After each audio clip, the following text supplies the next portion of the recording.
अस्सलाम वालेकुम, मैं हूँ इकरा और आप सब लोग देख रहे हैं किचन विद इकरा नईम। आज की हमारी बहुत ही ज़बरदस्त सी रेसिपी है, मज़ेदार सी रेसिपी है। चाप मटन तंदूरी मसाला हमारी रेसिपी है। किस तरह आप बाहर जैसा चाप मटन तंदूरी मसाला घर में झटपट बना सकते हैं, आज मैं आपको ये बनाना सिखाऊंगी। इसके लिए जिन इंग्रेडिएंट्स की आपको ज़रूरत है वो मैं आपको बताती चलूँ। ये आधा किलो मैंने चाप इस तरह लिया है। 1 कप तकरीबन मैंने ये प्याज ली थी, उसको ग्राइंड कर लिया है।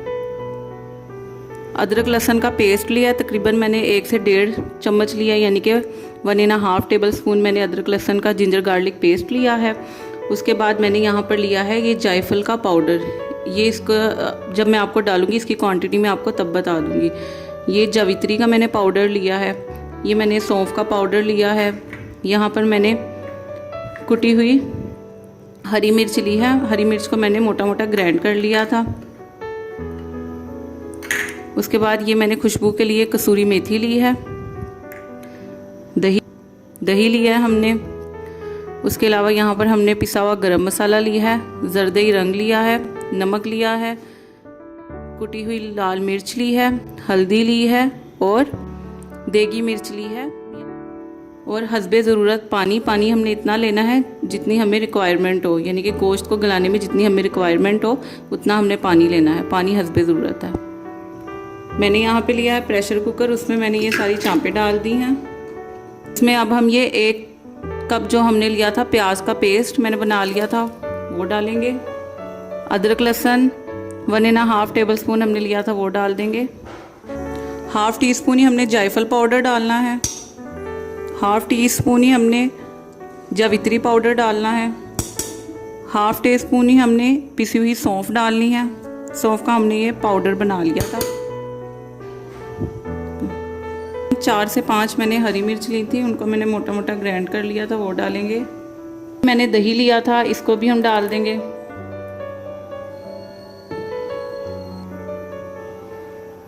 वन टीस्पून ही मैंने लिया था सॉल्ट। 1/2 टीस्पून मैंने ली थी कुटी हुई लाल मिर्च। 1/2 टीस्पून ही मैंने ली थी हल्दी। 1/2 टीस्पून ही मैंने ली थी देगी मिर्च। 1 टीस्पून मैंने लिया है पिसा हुआ गरम मसाला और तकरीबन 1 से 2 चुटकी मैंने लिया है जर्दी रंग। अब इन सबको भी हम डाल देंगे।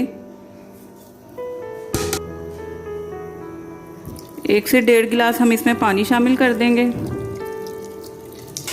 तकरीबन इसे हमने 15 से 20 मिनट के लिए प्रेशर कुकर लगाना है। वैसे ये मटन है, मटन के लिए तकरीबन 15 मिनट ही काफ़ी होते हैं उसको गलाने के लिए। तो अब मैं इसको प्रेशर कुकर लगा दूंगी 15 से 20 मिनट के लिए। आप लोग देख रहे हैं 15 मिनट गुजर गए थे और मैंने प्रेशर कुकर को बंद कर दिया था। अब इसमें जो पानी है पहले हम इस पानी को खुश्क करेंगे, फिर मैं आपको आगे का प्रोसीजर बताऊंगी।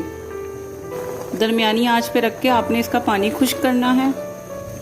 मुझे इसमें नमक कम लग रहा था इसलिए मैंने थोड़ा सा नमक यानी कि 1/2 टीस्पून इसमें नमक और डालेंगे हम। बाकी मिर्च मसाले इसमें बिल्कुल परफेक्ट हैं। अब जैसे कि आप लोग देख रहे हैं इसमें थोड़ा सा पानी रह गया। अब हम एक फ्राई पैन में शिफ्ट कर देंगे। मैं आपको दिखाती हूँ फ्राई पैन में डालकर इसे। आप देख सकते हैं मैंने इसे फ्राई पैन में शिफ्ट कर दिया है। अब मैं इसका पानी खुश्क करूँगी, उसके बाद मैं इसमें ऑयल शामिल करूँगी। अब जैसे कि आप लोग देख रहे हैं ये पक रहा है। इसमें तकरीबन 3 से 4 टेबल स्पून मैंने ऑयल लिया है, वो शामिल कर देंगे। अब जैसे कि आप लोग देख रहे हैं ये भुनाई की शक्ल में आ गया। इसके ऊपर से थोड़ी सी कसूरी मेथी जो कि मैंने आपको बताया था, ये तकरीबन मैंने 1 टीस्पून ली थी, ये डाल देंगे। डालने के बाद इसको अच्छे तरीके से मिक्स कर देंगे। अब इसमें ऊपर से हम ये अदरक जो कि मैंने जूलियन कट कर ली थी और हरी मिर्च काट ली थी वो डालेंगे। 1 टीस्पून हम इसमें लेमन जूस डाल देंगे और तकरीबन 1 से 2 चुटकी गरम मसाला हम इसमें पिसा हुआ गरम मसाला हम इसमें और डालेंगे। अब हम इसका फ्लेम बंद कर देंगे और कोयले का धुआं देंगे। ये जैसे कि आप लोग देख रहे हैं मैंने दूसरे चूल्हे पे कोयला गर्म होने के लिए रख दिया था। अब मैंने ये एक स्टील की प्याली ली, उसमें मैंने ये कोयला रख दिया है। हल्का सा इसके ऊपर ऑयल डालेंगे।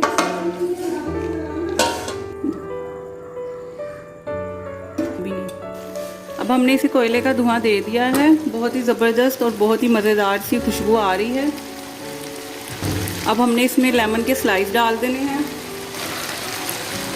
और इसको मिक्स करके अब मैं आपको इसकी बाकी की डेकोरेशन करके दिखाती हूँ जी। तो ये हमारी मज़ेदार सी तंदूरी चाप मसाला रेडी हो चुका है। अगर आपको मेरी ये रेसिपी पसंद आई है तो इसको ज़्यादा से ज़्यादा शेयर करें, अपने घरों में बनाएं। और जब आपके घर मेहमान आए तो इसको लाजमी बनाएं, इस रेसिपी को लाजमी ट्राई करें और अपने घरों में बनाएं, इंजॉय करें। और मेरे चैनल को सब्सक्राइब करें और बेल आइकन के बटन को प्रेस करें ताकि आपको मेरी हर नई आने वाली वीडियो बआसानी मिल सके। और मुझे अपनी दुआओं में याद रखें। ओके, टेक केयर, अल्लाह हाफिज़।